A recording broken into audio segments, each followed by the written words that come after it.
Bom, inicialmente os computadores eles foram pensados para serem calculadoras. Os primeiros computadores datam de séculos atrás, eles eram utilizados para cálculo de navegação marítima, por exemplo, em que as contas, as operações eram feitas através de partes mecânicas, literalmente engrenagens lá que se moviam e os ponteirinhos apontavam para um número, ok?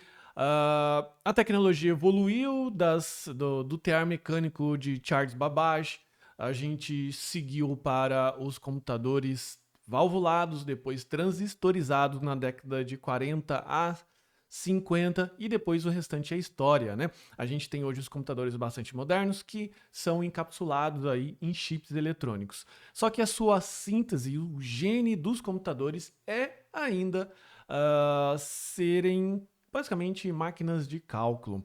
E todo programa que você for criar, você vai precisar basicamente fazer um cálculo ou outro. E calma, não estou falando aqui de cálculos diferenciais integrais, logaritmos ou coisas desse tipo, tá? Eu não estou falando aqui de cálculos eletrônicos. E sim, você pode fazer esse tipo de cálculo de engenharia, eletrônica, mecânica e tudo mais. Mas nesse caso aqui a gente está falando das 4 operações básicas matemáticas, tá? Que é a soma, subtração, multiplicação e divisão.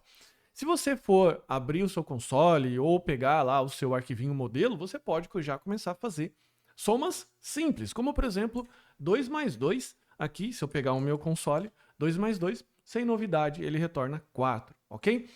E os demais operadores, como que a gente faz? Bom, na programação nós não temos a mesma simbologia, beleza? Que a gente acaba aprendendo na escola, como multiplicação é ali o xizinho e a divisão é esse símbolo aqui de divisão.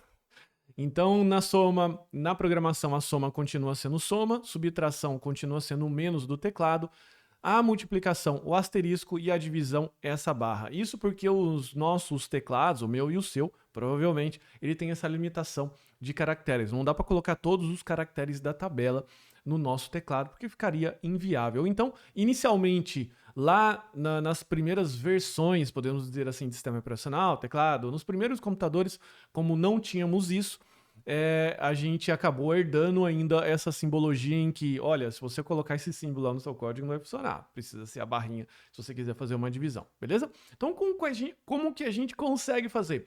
Se você pegar aqui, por exemplo, esse exemplo 10 dividido por 5 e colocar aqui, ó, 10 dividido por 5, a gente vai ter aqui a conta. Então, sim, isso funciona também. Você não precisa colocar nada, somente a barra e o operador e os números lá, ok? Se a gente pegar essa outra conta também, você pode ir concatenando operadores, como por exemplo 2 mais 2 mais 2, você vai ter esse mesmo resultado aqui, beleza? Você pode fazer isso tanto no seu console, do navegador, como eu estou fazendo agora, ou utilizar aquele arquivo modelo, o arquivo .html que a gente fez nas aulas anteriores, beleza? Mas vamos dar uma olhada agora num assunto um pouco mais avançado dentro desse contexto de operadores, que é a precedência de operadores e como isso pode afetar negativamente se você não souber o que é isso ou como utilizar, beleza? Vamos pegar essa conta aqui, ó. 2 mais 2 vezes 10. Quanto que isso daria, beleza? Se a gente colocar aqui, ó, 2 mais 2 vezes 10, ele vai dar então aqui 2 mais 2, 2 mais 2 vezes 10 daria 22. Por que que está dando 22? Provavelmente você pode ter calculado isso de um jeito diferente, aí um cálculo mental rápido de um jeito diferente, mas o que acontece é que a precedência de operadores, ela respeita uma ordem. No caso aqui, a ordem de multiplicação é feita primeiro. Então, 2 vezes 10 é 20, com 2, 22, beleza? Então, se você não ficar esperto, não souber ou não relembrar o que é precedência de operadores, você vai ter esses problemas. Aqui, nessa conta básica, até simples de você conseguir identificar. Mas e se a gente tiver uma conta, por exemplo, dessa aqui, ó, como média? O que acontece se eu colocar sem forçar a precedência de operadores, né? Como você já sabe, eu já comentei que a multiplicação e a divisão tem prioridade, por isso ele vai fazendo uma ordem inversa do que normalmente a gente imagina, porque a gente já faria isso daqui de cabeça, beleza? Vamos lá, como que isso acontece no processo da programação? Primeiro ele vai fazer o operador com a maior prioridade, no caso aqui, a divisão. Então ele colocaria 12 dividido por 3 seria 4. Então ele iria para a soma 10 mais 8 e por último ele faria essa soma final. Isso aqui resultando em 22. Se você calcular essa média, aqui você vai ver que essa média não é o 22, beleza? É outro número. Então como que a gente faria isso daqui para que a gente possa acertar o resultado final? Afinal, se a gente colocar esse resultado aqui na tela para o usuário, o nosso programa vai estar calculando a média aritmética de forma errada.